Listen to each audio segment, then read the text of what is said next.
a Delta alemão H9 e com o famoso OVNI visto por Kenneth Arnold. Será que todos eles eram parte da evolução do mesmo design por 50 anos? Um processo que resultou numa aeronave feita pelo homem que o público podia facilmente confundir com um OVNI? O fato é que se uma dessas aeronaves fosse avistada ou caísse na fase experimental, os militares teriam de inventar alguma história para contar ao público. Teriam de garantir que os objetos avistados não eram aviões experimentais ultra-secretos. Poderiam até sugerir que esses objetos eram naves vindas de outros planetas. A Força Aérea manipulou conscientemente o mito dos OVNIs para encobrir os programas secretos que estavam sendo desenvolvidos. Em 1997, a CIA admitiu seu envolvimento ativo na contra-informação sobre os OVNIs. Toda vez que você começa a falar na Área 51, alguém começa a falar sobre OVNIs e extraterrestres cinzentos. Se isso é mesmo o resultado de um trabalho de contra-informação, eu gostaria de conhecer o responsável e cumprimentá-lo, porque ele é muito, muito bom. Então, o que acontece na Área 51? Ela ainda emprega milhares de pessoas. Embora a última aeronave testada ali dentro, o Tusk Blue, tenha sido desenvolvida em 1976. Temos de 25 a 30 anos de programas secretos. Centenas de bilhões de dólares gastos. E não sabemos nada a respeito. Horten H9, Stealth, F-117, B-2... A Força Aérea Norte-Americana tem conseguido esconder seus programas secretos e qualquer prova de discos voadores. Mas e os outros países? Outras avistagens? Existe uma explicação para os incríveis relatos de OVNIs fora dos Estados Unidos? Uma explicação que possa nos levar de volta aos engenheiros nazistas?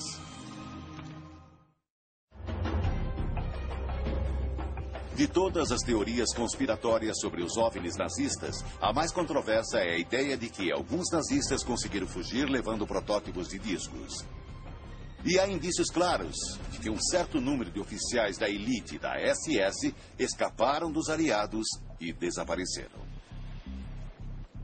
No extremo sul da América Latina, particularmente Argentina, Uruguai e Paraguai, existe até hoje uma grande presença alemã.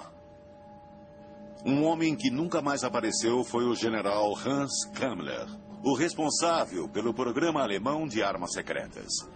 Se alguém sabia a verdade sobre a tecnologia dos discos, era ele. Em 17 de abril de 1945, Kammler mandou seu último telegrama. Nele, recusava um pedido do chefe da SS, Heinrich Himmler, de enviar um caminhão Junkers. Por que Himmler pediria um caminhão?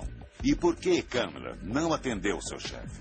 Alguns acreditam que caminhão era o apelido do Junkers JU-390, um avião de 6 motores capaz de voar 6.000 milhas, quase 10.000 quilômetros, sem parar. Só 2 foram construídos, e Kammler tinha um. Depois da guerra, esse avião nunca foi encontrado. Será que Kammler usou o próprio avião para escapar? Se fez isso, para onde foi e o que levou consigo? Em 1945, uma súbita explosão de avistagens de OVNIs aconteceu na América do Sul. Será que os engenheiros nazistas criaram uma nova base?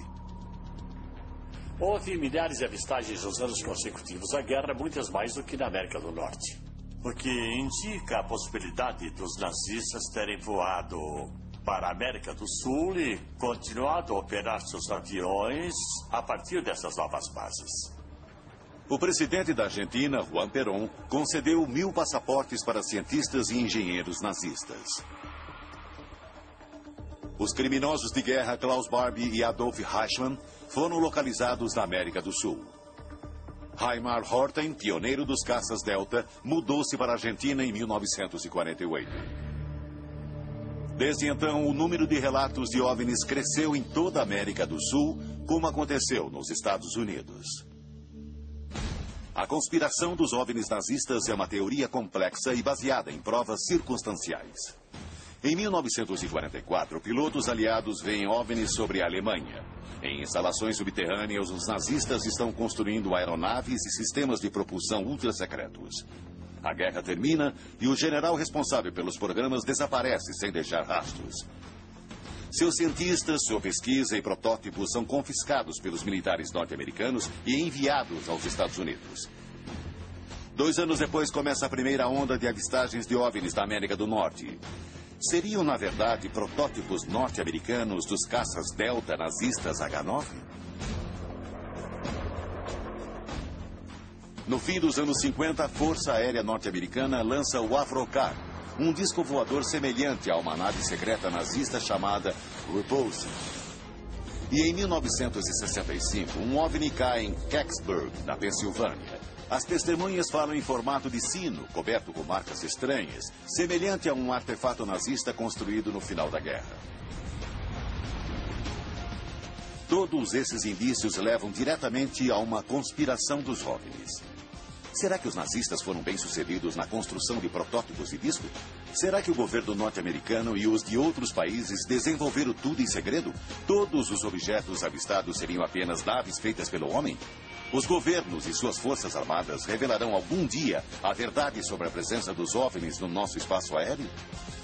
Seria um duro golpe contra a credibilidade do governo norte-americano ter de admitir de repente que os discos voadores são reais. Muitas pessoas me perguntam, quando você acha que o governo vai confessar os fatos? Eu digo, acho que nunca vai fazer isso. A conspiração dos OVNIs nazistas continua.